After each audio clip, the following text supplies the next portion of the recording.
यदि हमें जीवन में उन्नति करनी है तो समस्याओं को एक्सपेक्ट करना होगा। जैसे आप जब पहाड़ को चढ़ते हैं तो क्या आप सोचते हैं भाई यहां पर चढ़ाई क्यों है, उतराई क्यों नहीं?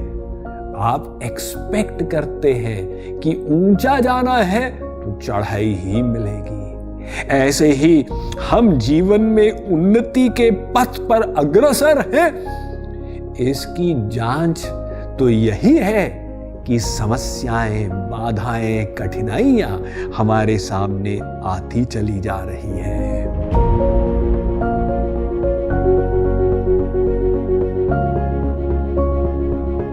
सफलता कितना सुंदर एवं आकर्षक शब्द है, और उसमें आने वाली बाधा ये समस्या। किंतु जीवन की वास्तविकता समस्याएं ही है। फैक्ट ये है कि सफलता कम मिलती है और समस्याओं का सामना अधिक करना पड़ता है। अतः हम जब आनंद प्राप्ति एवं सफलता की बात करते हैं तो ये विषय तब तक पूरा नहीं होता जब तक हम समस्याओं का समाधान करने का कोई तरीका नहीं निकालते। एक सर्विस इंजीनियर गुड़गांव की कंप्यूटर कंपनी में काम करता था। सुबह वो उठा तो उसने अपनी ईमेल को चेक किया।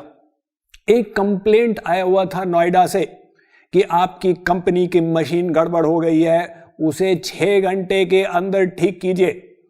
और दूसरा ईमेल वो ओखला से था कि देखिए, अगर आप 24 घंटे के अंदर हमारी मशीन को ठीक नहीं किए, हम कॉन्ट्रैक्ट कैंसिल कर देंगे। सोचने लगा पहले कहाँ जाए, नाश्ता करने लगा। उस समय उसने अपना व्हाट्सएप देखा तो 2 और मैसेज आए हुए थे। एक कनॉट प्लेस से था और एक करोल बाग से था कि आपको तुरंत आकर ये मशीन को ठीक करना है, वरना हम ऑनलाइन बुरा रिव्यू येल्प पर डाल देंगे। तो सोचने लगा भाई क्या ये जीवन है। नाश्ते के बाद बाहर गया, टैक्सी को हाथ दिया। टैक्सी ड्राइवर रुका, बैठा। ड्राइवर ने कहा कहिए साहब कहां जाएंगे? उसने कहा अरे यार कहीं भी ले जाओ, चारों तरफ तो प्रॉब्लम्स हैं। तो ये हम लोग अक्सर अनुभव करते हैं कि चारों तरफ से प्रॉब्लम्स आ गए। जैसे एक व्यक्ति ने कहा मैं एक एक दिन को जीना चाहता हूं, किंतु ऐसे लगता है कि कभी कभी अनेक दिन एक साथ मुझे घेर लेते। तो जब समस्या आए, पहली बात ये, उसे आप प्रॉपर दृष्टिकोण से देखें। प्रॉब्लम ही है, कोई संसार का अंत नहीं है। एक लड़की से सीखे, उसने 12th पूरा किया तो कॉलेज में पढ़ने गई और हॉस्टल में रहने लगी। 3 मास के बाद मां को चिट्ठी लिखी। उसने कहा मम्मी मुझे आपको आज सच बताना पड़ रहा है, आप बुरा ना माने। हॉस्टल में 1 मास रहने के बाद मुझसे एक गलती हो गई। अब मां पढ़ते हुए उसका हृदय धक हो रहा है, क्या गलती हो गई मेरी बेटी से। उसने लिखा हुआ था मम्मी मैंने अपने रूममेट सहेली के ड्रॉर से 500 रुपए चोरी कर लिए और उसके द्वारा मैंने एक स्कूटर रेंट पर लिया और उसको चलाते समय मेरा एक्सीडेंट हुआ खंबे के साथ। तो मैं वहां गिरी और मेरा थाई बोन फ्रैक्चर हो गया। अब मां पढ़ रही है ये क्या हो रहा है, पूरा संसार उल्टा हो गया। आगे उसने लिखा था मम्मी घबराने की आवश्यकता नहीं है। उसी गली में एक अत्यंत सुंदर जवान डॉक्टर था, उसने मेरी हेल्प की और मुझे अपने घर में रख लिया। और मम्मी मेरा उससे प्रेम हो गया है, मैं उससे विवाह करने जा रही हूं। मां ने अपना सिर पकड़ा। आगे उसने लिखा था, मम्मी विवाह के बाद हम दोनों को घर आके आपके और पिताजी के साथ रहना पड़ेगा, क्योंकि मेरी सेवा करने में उसकी नौकरी चली गई है। तो मुझे पूरी आशा है आप उसकी कंपनी को एंजॉय करेंगे।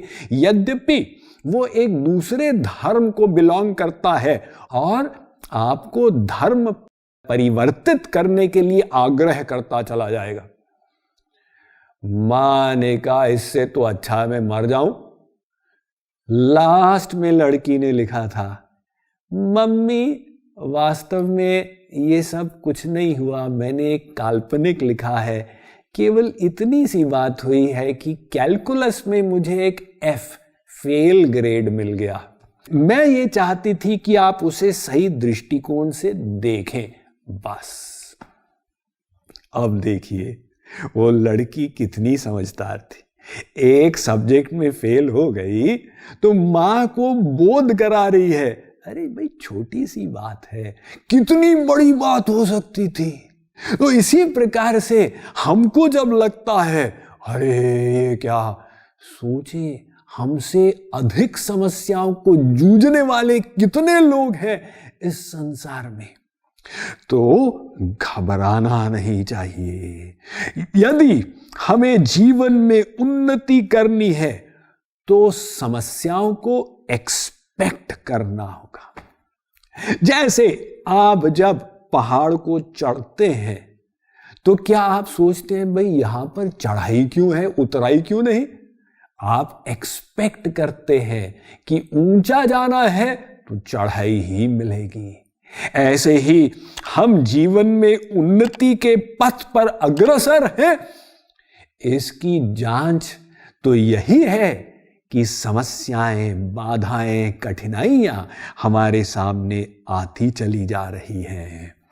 तो उनसे घबराने वाला व्यक्ति वो जीवन में टूट जाता है।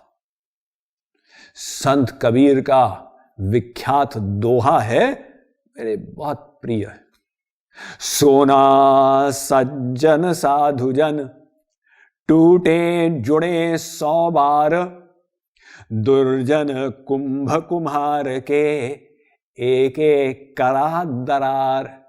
क्या बढ़िया ज्ञान दी है। कहते हैं देखो वो जो सोना होता है ना, और सज्जन और साधुजन, जीवन उनको 100 बार तोड़ दे वो फिर से जुड़ जाएंगे। ये सज्जनता का परिणाम। और दुर्जन, और वो घड़ा जो है मिट्टी का जो कुम्हार बनाता है, एक बार चोट पड़ी सदा के लिए टूट गए।